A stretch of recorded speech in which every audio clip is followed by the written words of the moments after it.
Oke, standby, kamera ready, sound ready, 3, 2, 1, action. Halo guys, kami dari kelompok 7 akan mempersembahkan diskusi refleksi kasus. Aku, Mei sebagai moderator. Aku, Safrin sebagai ketua tim. Aku, Ida Gusti sebagai tim kiper. Halo, aku Serfatul Laili sebagai penanggap. Halo guys, kita sebagai presenter. Aku Siti Fatriana sebagai presenter pertama. Aku Siti Nurhaliza sebagai presenter kedua. Hai guys, Aku Revalina Dwi Puspitasari. Aku Novi Koto Nafis.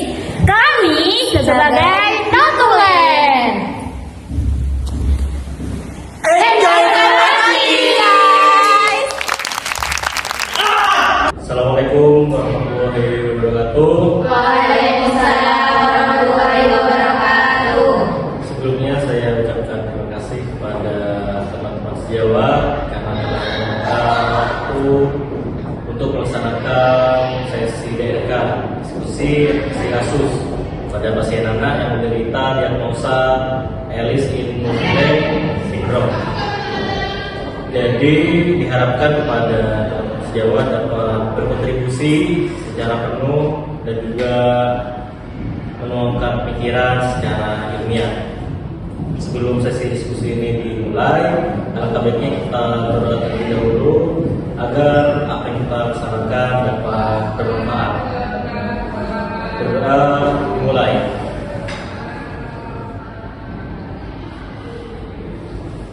Sudah selesai, kepada moderator Mbak Meme saya persilahkan. Assalamualaikum warahmatullahi wabarakatuh. Waalaikumsalam warahmatullahi wabarakatuh. Selamat pagi teman-teman semuanya. Pagi. Perkenalkan, saya Meme sebagai moderator pada hari ini. Kita akan melakukan diskusi refleksi kasus terkait pasien anak dengan gangguan persepsi sensori, yaitu Alice in Wonderland syndrome. Diskusi ini bertujuan supaya kita bisa memahami masalah pasien dan menentukan diagnosa keperawatan serta mencari solusi yang tepat dalam pemberian asuhan keperawatan di lapangan dengan kondisi pasien. Seorang anak laki-laki usia 10 tahun datang bersama ibunya, mengatakan sering melihat benda di sekitarnya berubah ukuran secara tiba-tiba. Baik, izin mengingatkan, waktu pelaksanaan diskusi adalah 30 menit. Mohon setiap sesi berjalan efektif dan efisien. Baik, untuk presentator persilakan. Baik, terima kasih untuk waktunya. Di sini saya akan menjelaskan tentang diagnosa penyakit Alice in Wonderland syndrome atau AIWS, gangguan persepsi neurologis. Next. Nah, Alice in Wonderland syndrome merupakan gangguan neurologis yang langka yang ditandai dengan adanya persepsi visual, ukuran objek, serta waktu, di mana penderita ini dapat melihat benda menjadi benda tersebut lebih kecil atau lebih besar dari sebenarnya. Kondisi ini sering dikaitkan dengan gangguan seperti migrain dan infeksi kasus. Namun masih belum banyak dipahami baik oleh masyarakat maupun tenaga kesehatan, sehingga sering terjadi kesalahan dalam mengenali dan menanganinya. Next.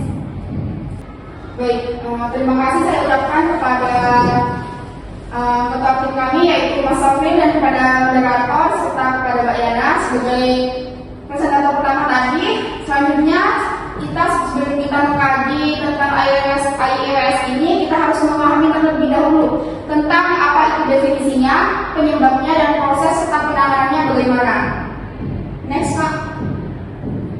Nah, yang pertama harus kita pahami adalah definisinya.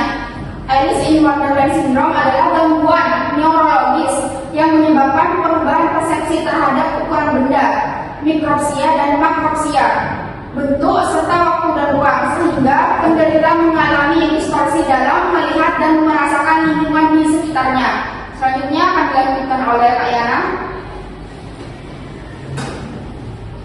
Baik, selanjutnya yaitu penyebab. Yang pertama, AIWS atau Alice in Wonderland syndrome bisa disebabkan oleh migrain, yaitu migrain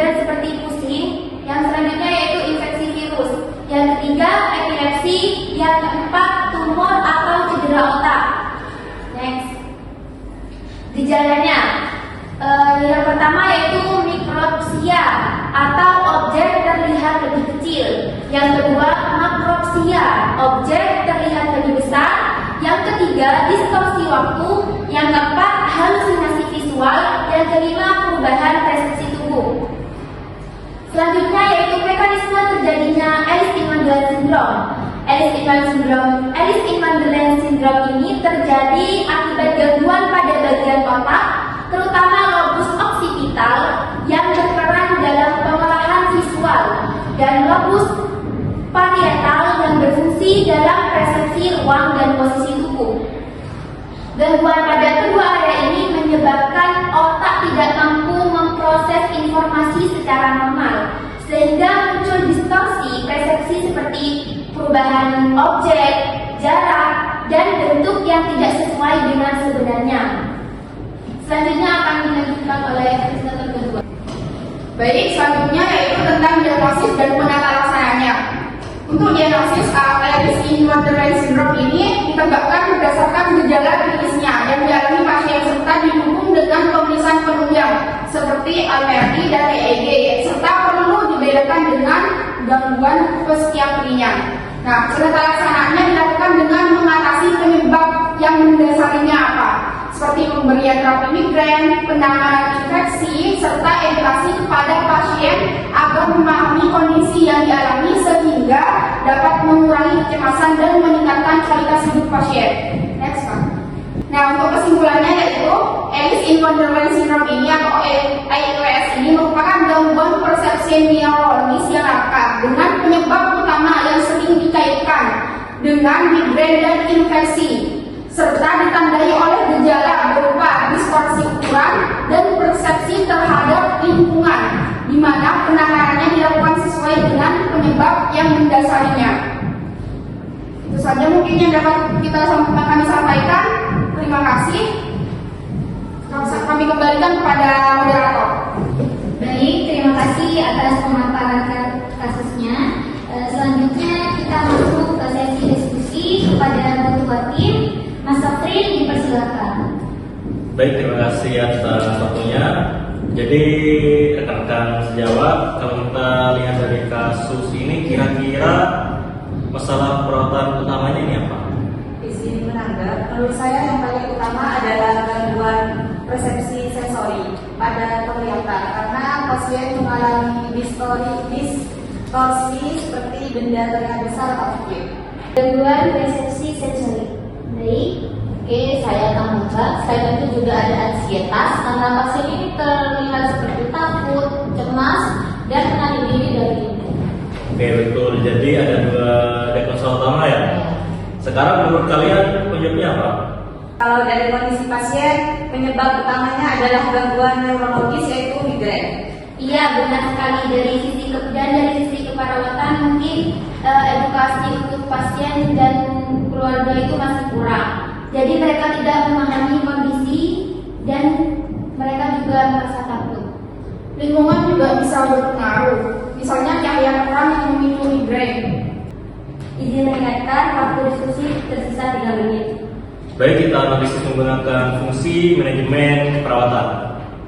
Baik, dari planning, perawat harus menyusun rencana asuhan perawatan seperti memantau perubahan persepsi visual dan mengurangi faktor pemicu migrain. Nah, sedangkan dari organisasinya sendiri perlu pembagian tugas yang jelas antar perawat. Misalnya siapa yang edukasi pasien dan siapa yang observasi kondisi pasien. Izin menanggap, dari rating perawat harus langsung melakukan tindakan seperti menciptakan lingkungan yang nyaman dan tidak terlalu terang, memberikan komunikasi terapeutik, menenangkan pasien saat gejala muncul. Dan mungkin dari controlling dilakukan evaluasi apakah intervensinya itu berhasil, misalnya pasien sudah lebih tenang atau tidak. Jadi sekarang kita tentukan ya solusi yang bisa diterapkan di lapangan. Bisa. Baik, perawat harus meningkatkan komunikasi terapeutik, terutama ke anak dan orang tua. Oke, saya tambahkan juga memberikan edukasi bahwa kondisi ini tidak berbahaya tapi berkaitan dengan migrain. Dan juga menghindari pemicu migrain seperti kurang tidur dan cahaya terang. Selain itu juga juga kita harus memberikan dukungan psikologis agar anak tidak merasa takut. Izin menanggap, yang paling penting itu tetap mengikuti SOP dalam pemberian asuhan perawatan. Baik, waktu diskusi telah selesai. Baik, terima kasih atas diskusi yang sangat baik pada hari ini. Dari kasus ini kita bisa belajar bahwa pasien dengan Alice in Wonderland syndrome ini mengalami gangguan persepsi sensori dan ansietas yang dipicu oleh migrain. Sebagai perawat, kita harus mampu memberikan asuhan perawatan yang tidak hanya fokus pada fisik tapi juga psikologis pasien. Saya selaku moderator mohon maaf apabila ada kesalahan dalam memandu jalannya diskusi. Terima kasih atas partisipasi teman-teman semua. Assalamualaikum warahmatullahi wabarakatuh. Waalaikumsalam warahmatullahi wabarakatuh.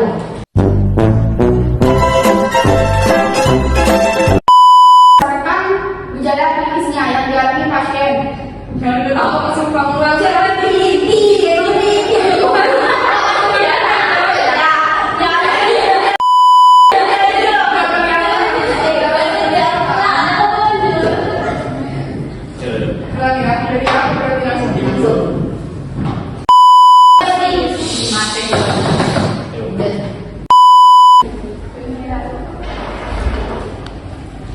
Udah kena terlibat jonan-jonan. Pupeng kapolek.